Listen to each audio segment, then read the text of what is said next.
Okay, Assalamu alaikum class. Before starting this lecture, firstly I will recommend you to Google the biography of John Keats. आप इस poem को पढ़ने से पहले John Keats की biography को देखें गूगल पे, तो you will come to know one thing. वो ये कि he was died at the age of 26। उसकी डेथ सिर्फ 26 साल की उम्र में हो गई थी बिकॉज ऑफ ट्यूबरक्लोसिस, टीबी की वजह से।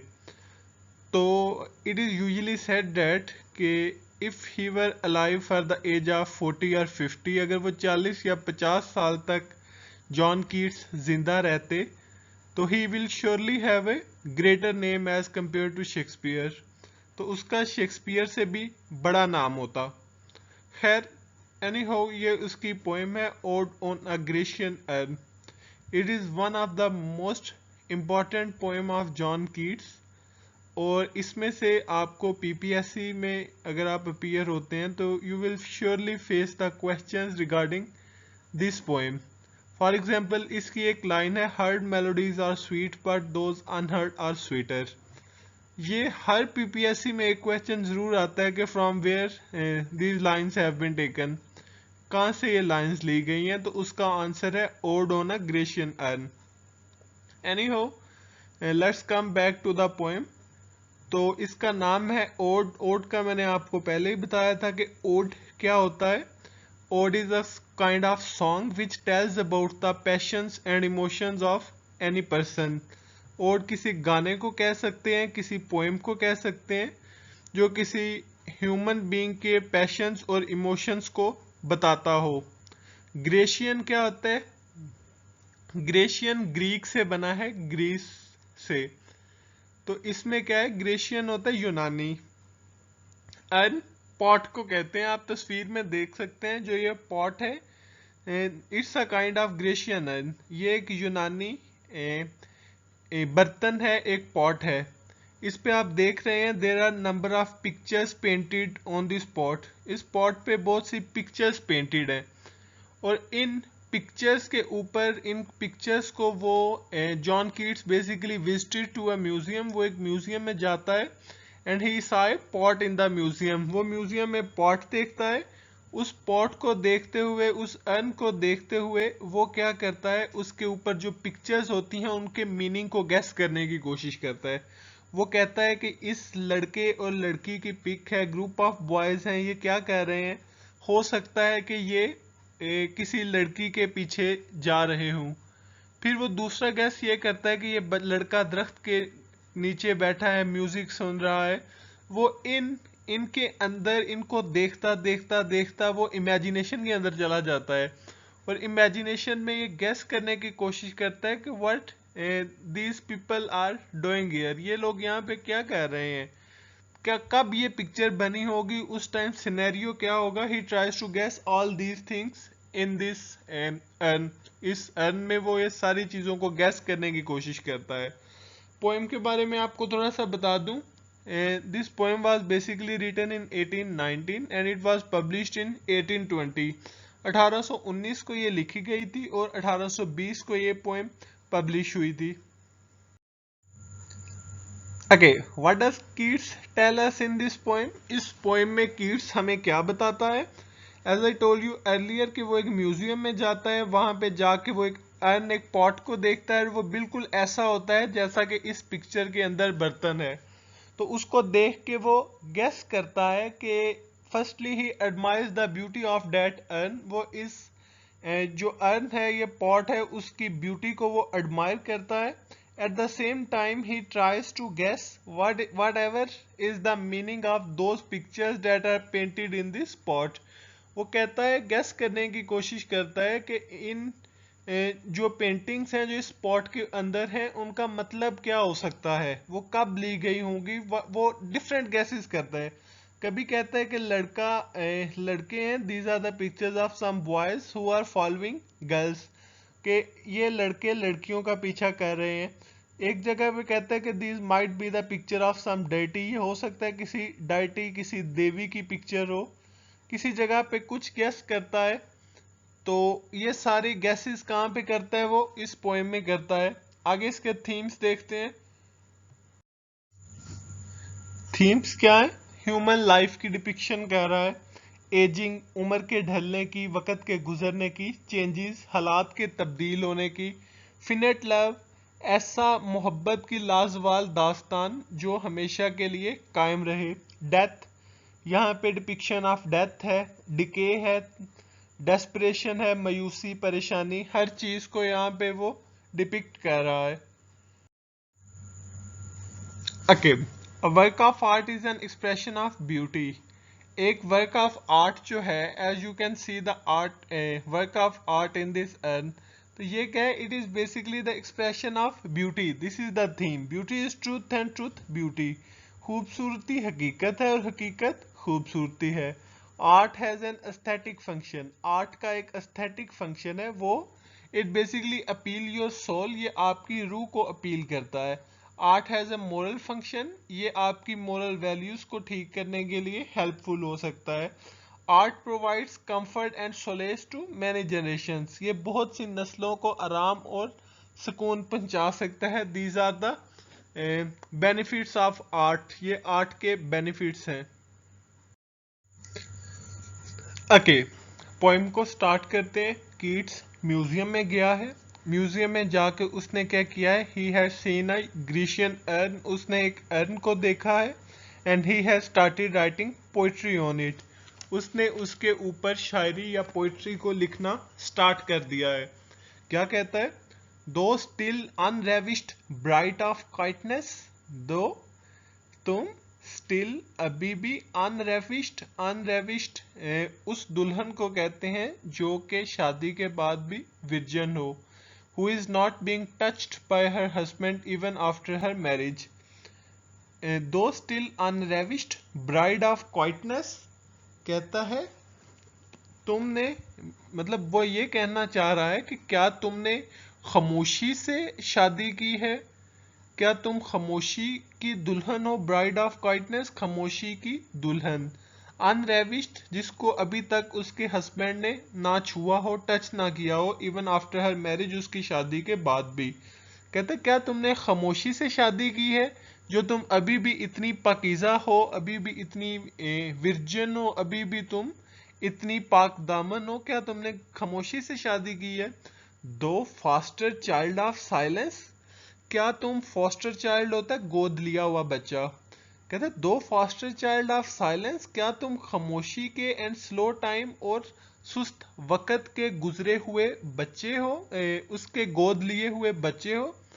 कहते क्या तुम खामोशी और सुस्त वक़्त के गोद लिए हुए बच्चे हो। किसको एड्रेस कर रहा है? ये उस ग्रेशियन अर्न को एड्रेस कर रहा है, और उस ग्रेशियन अर्न को एड्रेस करके वो उसको कम्युनिकेट कर रहे, उसे क्वेश्चन कर रहे कि वाई आर यू साइलेंट, तुम खामोश क्यों हो? कहीं तुमने खामोशी से ही तो शादी नहीं कर ली जो तुम उसको इतना फॉलो कर रही हो।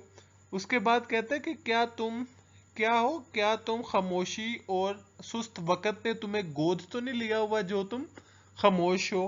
पोइट क्या है? Poet is quite amazed on the silence of the pot, वो पॉट के उस बर्तन के खामोश होने के ऊपर अमेज्ड है। He wants to communicate with the pot, वो उससे बात करना चाहता है। He wants to express his feelings towards the pot, वो पॉट से रिलेटेड, उस अर्न से रिलेटेड अपनी फीलिंग्स जो हैं उनको एक्सप्रेस करना चाहता है। Sylvan historian who canst, sylvan historian, sylvan historian कहते, हिस्टोरियन किसे कहते हैं? Who tells about the history, जो हिस्ट्री के बारे में बताता है। सिल्वन क्या होता है? जो जंगलात की कहानियां सुनाता है। कहते सिल्वन हिस्टोरियन, क्या तुम जंगलात की कहानियां सुनाने वाले तारीखदान हो? Who canst thus express a flowery tale, who canst thus express, जो के इजहार कर सकता है। क्या? फ्लावरी टेल कहता है इस बर्तन के ऊपर जो छपे हुए हैं, इस बर्तन के ऊपर जो छपे हुए फूल हैं, आप इसके ऊपर फ्लावर्स देख सकते हैं। कहता है इस बर्तन के ऊपर जो छपे हुए फूल हैं, जो फ्लावरी टेल्स हैं, ये क्या करती हैं? ये कहता है हु कांट थस एक्सप्रेस, जो के इजहार करती हैं। अ फ्लावरी इन फूलों के बारे में, इन फूलों की कहानियों के बारे में। कहते क्या तुम जंगलात में सिल्वियन हिस्टोरियन, क्या तुम जंगलात के ऊपर लिखने वाले तारीखदान हो? हु कैंस्ट थस एक्सप्रेस, जो के इजहार करते हो, अ फ्लावरी टेल, ए फूलों की कहानियों को, more sweetly than our rhyme. कहते तुम तो मुझसे भी अच्छे तरीके से तुम फूलों की कहानियों को सुनाते हो, उसे एक्सप्रेस करते हो। पोइट क्या कह रहा है, उसे एक्नॉलेज कर रहा है, उस पेंटिंग को एक्नॉलेज कर रहा है। कहते ये पेंटिंग्स जो हैं इनके अंदर जो पावर ऑफ नरेशन है वो तो मुझसे भी स्ट्रांग है। ये फूलों की कहानियां जो हैं more sweetly than our rhyme, ये तो मेरे गानों से भी ज्यादा स्वीट है, मेरे गानों से भी ज्यादा अच्छी है, मेरी पोएट्री से भी ज्यादा ये अडोरेबल है। कहते हैं what leaf fringe the legend haunt about the shape. अब पोइट जो है ही इज क्वाइट क्यूरियस, वो क्यूरियस है। और वो क्यूरियस क्यों है? क्योंकि he is unable to understand the meaning of the painting. उसे उस पेंटिंग पे लिखे हुए जो मीनिंग्स हैं उसकी समझ नहीं आ रही। वो कहते हैं व्हाट लीव्स, ये जो पत्तियां हैं, फ्रिंजेड चस्पा, तुम्हारे ऊपर जो पत्तियां चस्पा हैं, legend heart about the shape. कहते हैं तुम्हारे किनारों पर जो पत्तियां हैं, लेजेंड क्या है? कहानी सुनाने को। वो क्या करती हैं? वो क्या कहानी सुनाती हैं? पोएट उससे पूछ रहा है कि ये जो तुम्हारे किनारों के ऊपर जो लीफ फ्रिंज हैं, जो फूलों की पत्तियां हैं, वो क्या कहानी सुनाती हैं? अबाउट द शेप, तुम्हारे शेप के बारे में वो क्या कहानी सुनाती हैं? उसे समझ नहीं आ रही कि वो जो उसके ऊपर पेंटिंग्स हैं, what is the meaning of those paintings, उन पेंटिंग्स का मतलब क्या है। तो क्या कह रहे हैं, he is trying to guess the meaning of the painting, उस पेंटिंग के पीछे जो स्टोरी है, he is trying to understand the background of behind the painting, उन पेंटिंग के पीछे जो बैकग्राउंड है उसको समझने की कोशिश कर रहा है। अब कहता है कि तुम्हारी किनारों पर जो पत्तियां हैं वो क्या कहानियां सुनाती हैं।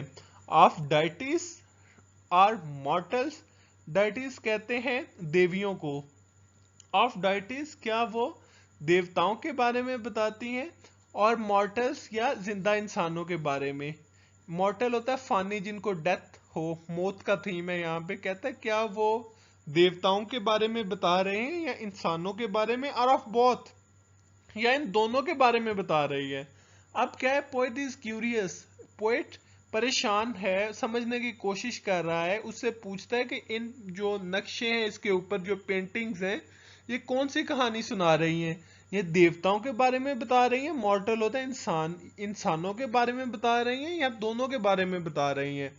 In Tempe or the dales of Arcady, Tempe और आर्केडी क्या है? Both of these are the cities of Greece, ये ग्रीस के सिटीज हैं। और टेम्पे वो है जहां पे गॉड अपोलो रहता था, who was the dirty of love, जो कि मोहब्बत का गॉड था, वो रहता था टेम्पे पे। और आर्केडी जो है ये भी ग्रीस की एक जगह का नाम है।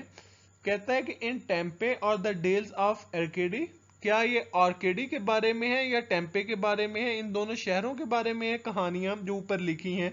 अब पोएट पेंटिंग को तो देख रहा है, लेकिन उसके ऊपर जो लिखा हुआ है उसको समझ नहीं आ रही कि ये क्या बताना क्या चाह रहा है। तो उसे क्वेश्चन करते हैं ये है क्या? क्या ये इंसानों के बारे में है, देवताओं के बारे में, शहरों के बारे में, शहरों की टेल्स हैं, ये है क्या? व्हाट मैन और गॉड आर दीज, ये क्या आदमी है या खुदा है? व्हाट मिडल लॉथ्स, या फिर ये कुछ लड़कियों का गिरोह है। मिडल लॉथ, लड़कियों का गिरोह। कहते हैं क्या ये आदमी है, खुदा है, या किसी लड़कियों का गिरोह है? व्हाट मैड परसूट, जिनका पीछा कुछ पागल लड़के कर रहे हैं। मैड परसूट, परसूट पीछा करना। कहते हैं जिनका पीछा कुछ पागल कर रहे हैं। व्हाट स्ट्रगल टू एस्केप, और वो बचने की कोशिश में है। अब पोएट गेस कर रहा है कि पॉसिबली ये गर्ल्स के ग्रोह है इस पेंटिंग के अंदर, जिनके पीछे बॉयज पड़े हैं और वो बचने की कोशिश कर रहे हैं। आगे क्या कहता है, व्हाट पाइप्स आर टेम्बल्स, पाइप बांसुरी को कहते हैं, पाइप्स आर टेम्बल्स, ये दोनों म्यूजिकल इंस्ट्रूमेंट्स हैं। कहता है क्या ये पाइप है, क्या ये बांसुरी है? या व्हाट वाइल्ड एक्सटेसी, ये वाइल्ड घने जंगलात में। कहता है क्या ये घने जंगलात में कोई बांसुरी बुझा रहा है। पाइप बांसुरी को कहते हैं। कहता है क्या इन घने जंगलात में कोई बांसुरी बुझा रहा है। फिर देखते हैं इसको। सबसे पहले वो कहता है कि तुमने खामोशी से शादी की है, तुम खामोश क्यों हो। उसके बाद वो कहता है कि कहीं वो जब आगे से रिस्पांस नहीं आता फिर उसे बुलाता है। फिर उसे कहता है कि कहीं तुम्हें गोद तो नहीं लिया हुआ खामोशी ने जो तुम चुप हो। फिर वो कहता है कि कहीं तुम जंगलात की तारीखें बताने वालों के अबाउट तो नहीं है। अब उसे क्यूरोसिटी है कि है क्या। फिर वो उसे प्रेस करता है। कहता है मुझे तो लगता है कि तुम मुझसे भी अच्छी फूलों की कहानियां सुनाती हो। उसके बाद उसको कहता है कि ये जो तुम्हारे ऊपर पत्तियां हैं ये क्या रिप्रेजेंट कर रही हैं, ये क्या बता रही हैं, ये कौन सी कहानी सुना रही हैं, देवताओं की, मर्दों की, टेम्पे या आर्केडे इन शहरों की। सवाल पूछ रहा है उससे, बातें कर रहा है उस पेंटिंग से, उस पेंटिंग को एड्रेस कर रहा है। मिडन लॉथ्स कहते हैं कि कहीं तुम लोग कुछ लड़कियां तो नहीं हो। व्हाट मैड परसूट्स, जिनके पीछे कोई पागल लड़के पड़े हैं और आप भागने की कोशिश कर रही हो। या फिर इस जंगल में कोई बांसुरी बुझा रहा है, ये आखिर है क्या। ये आप टेम्पे प्लेस को देख लें, टेम्पे वैली को देख लें। ये वो वैली है जहाँ पे ग्रीक की कहानियों के मुताबिक जो गॉड अपोलो थे, who is the God of poetry and music, वो यहाँ पे रहते थे। इसकी लोकेशन क्या है, ये ग्रीस में है, बिटवीन मोट ओलंपस एंड मोट ओसा। ये इन दो सिटीज के दरमियान में ये वैली है टेम्पे, जिनको कहते हैं कि कहीं ये टेम्पे के बारे में तो नहीं आप बता रही। ये देख रहे हैं। पहले वो कहता है कि क्या इस जंगल में कोई बांसुरी बजा रहा है। अब क्या कहता है, heard melodies are sweet but those unheard are sweeter. कहता है कि जो सुने हुए राग हैं, हर्ड मेलोडीज में जिन गानों को हम सुन सकते हैं, दे आर स्वीट, वो हमें अच्छे लगते हैं। बट दोज अनहर्ड, जिनको हम नहीं सुन सकते, आर स्वीटर, वो हमें ज्यादा अच्छे लगते हैं। हाउ इज दिस, वो इस तरह के दो songs which are unheard for us, they are in our imaginations, ये हमारी इमेजिनेशंस में होते हैं। Imaginations are always sweeter, imaginations हमेशा अच्छी लगती हैं। मैं आपको इसकी एग्जांपल देता हूँ कि whenever you were about to join Heritage college, आप हेरिटेज कॉलेज आने से पहले there must be some strong imaginations in your mind. आपके माइंड में कुछ इमेजिनेशंस होंगी कि कॉलेज लाइफ ऐसी होगी, यूनिवर्सिटी लाइफ ऐसी होगी, ये होगा वो होगा। But when you enter in the college, तो आपकी इमेजिनेशंस और उस कॉलेज के दरमियान में there is a huge difference, उनके दरमियान एक बड़ा फर्क था। इस फर्क के पीछे रीजन क्या है कि आपकी इमेजिनेशंस जो हैं, they are always the representative of your high esteem. आप बहुत हाई इमेजिन करते हैं और इमेजिनेशंस आर ऑलवेज स्वीटर, वो हमेशा आपको अच्छी लगती हैं। कहते हैं हार्ड मेलोडीज आर स्वीट, जिनको सुनते हैं वो गाने तो अच्छे लगते हैं। But those unheard are sweeter, लेकिन तुम्हारा गाना जिसे मैंने नहीं सुना ये मुझे ज्यादा अच्छा लग रहा है। देयरफॉर, इसलिए ये सॉफ्ट पाइप्स प्ले ऑन, तुम अपनी नरम बांसुरी बजाते जाओ।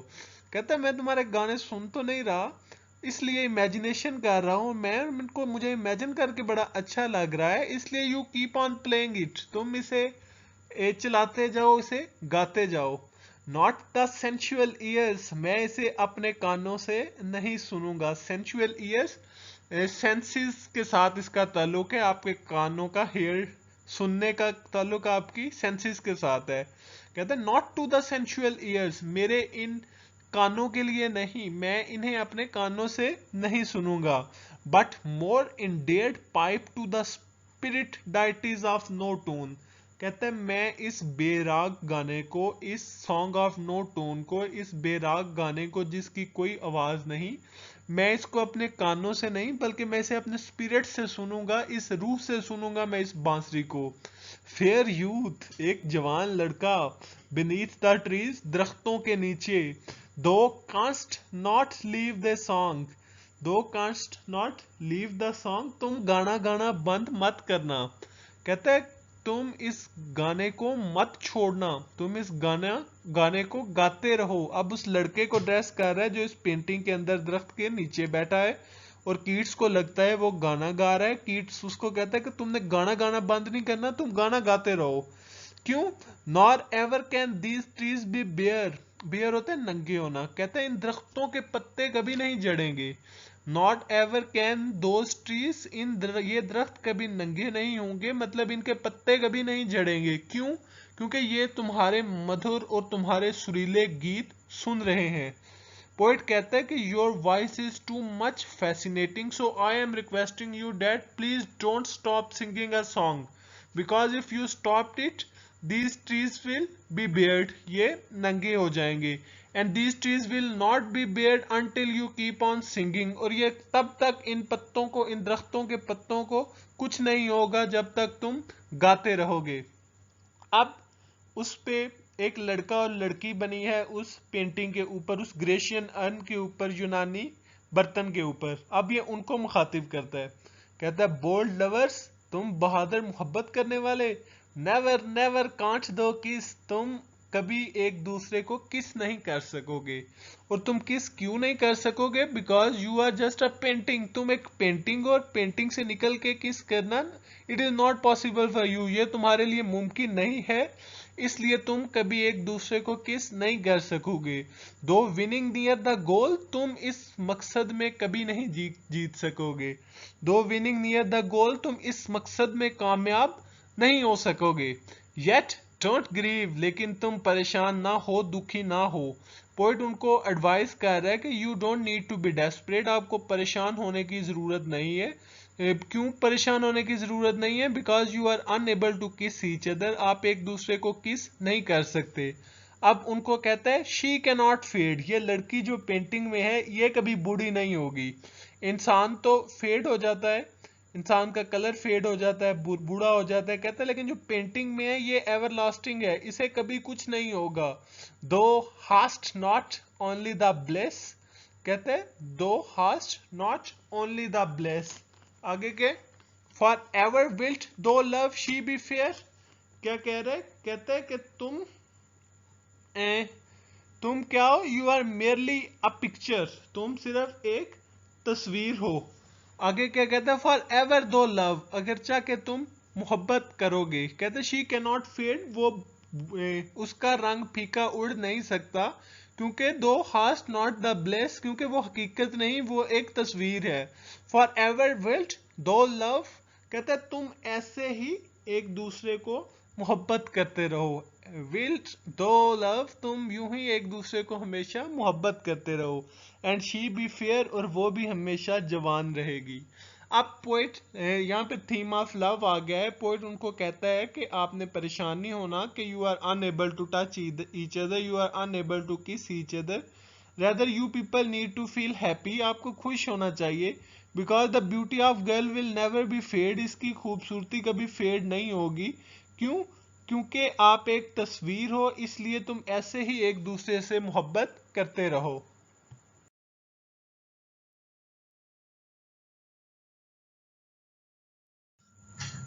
अब उस पेंटिंग के अंदर कुछ दरख्तों की शाखें हैं। कीट्स उनको एड्रेस करने लगा है। पहले स्टैंजा में वो समझने की कोशिश कर रहा था कि इधर है क्या, इनका मतलब क्या है। दूसरे स्टैंजा में उसने क्या किया? उसने जो लड़का बैठा गाने गा रहा था और कपल बैठा था उनको उनके साथ बातें शुरू कर दी। अब वो शाखों से बातें कर रहा है। कहता है आह हैप्पी हैप्पी बर्ड, क्या कहते हैं? ओह बड़ी खुश खुश शाखें हो, डैट कैन नॉट शेड, जो के टूट नहीं सकती, योर लीव्स, ना तुम्हारे पत्ते, nor ever bit the spring audio, क्या कहते हैं? कहते हैं मौसम Sarma, nor ever bit the spring audio, ना ही तुम मौसम सरमा को, एडियो होता है गुड बाय करना, गुड बाय करना, खुदा हाफिज करना। कहते हैं nor ever bit the spring audio, ना ही तुम मौसम सरमा को खुदा हाफिज करोगे, गुड बाय करोगे। एंड हैप्पी मेलोडीज, और खुशी के गीत गाओ। Unvaried for ever piping song for ever new, और तुम्हारे गाए गए बांसुरी के गाने हमेशा नए रहेंगे, तरोताजा रहेंगे। आगे कहते हैं more happy love, more happy happy love, और प्यार मोहब्बत करो, खुशी से रहो और प्यार करो। फॉर एवर वार्म कहता है अगर तुम खुश रहोगे, मोहब्बत करोगे तो फॉर एवर वार्म हमेशा इंजॉय करोगे, हमेशा जवान रहोगे। फॉर एवर वार्म हमेशा जवान रहोगे। And still to be enjoyed और मजीद लुत्फ अंदोज हो सकते हो या मजीद इंजॉय कर सकते हो। For ever painting and for ever young कहता है हमेशा तुम यहीं रहो, पेंटिंग में रहो और हमेशा जवान रहो। All breathing human passion for above. अब क्या कह रहे हैं, ये परेशान है। कहते हैं तुम सारे ह्यूमन पैशंस जो हैं तुम उनसे बहुत दूर हो। क्यों? क्योंकि you are merely a painting, तुम सिर्फ एक पेंटिंग हो। That's why you are far away from the human passions and emotions, इसलिए तुम ह्यूमन पैशंस और इमोशन से बहुत दूर हो। और ये चीज पोइट को क्या कह रही है, it this thing basically makes the poet sad, ये उसको दुखी कह रही है। आगे क्या कहते हैं,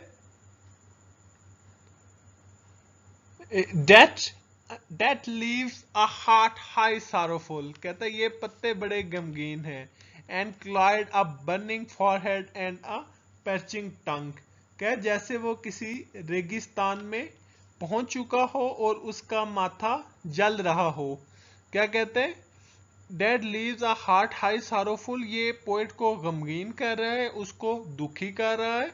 और क्या है, अक्लॉइट अ बर्निंग फॉरहेड, उसका फॉरहेड माथे को कहते हैं, बर्निंग फॉरहेड उसका माथा जल रहा है। एंड पर्चिंग टंग, और वो किसी रेगिस्तान के में पहुंच चुका है और रेगिस्तान में उसकी किसी रेगिस्तान की जुबान बोल रहा है।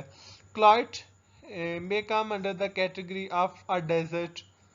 और it is enough for today, आज के लिए इतना काफ़ी है। तो हम इसे डिस्कस करेंगे बाकी क्लास में। Thank you.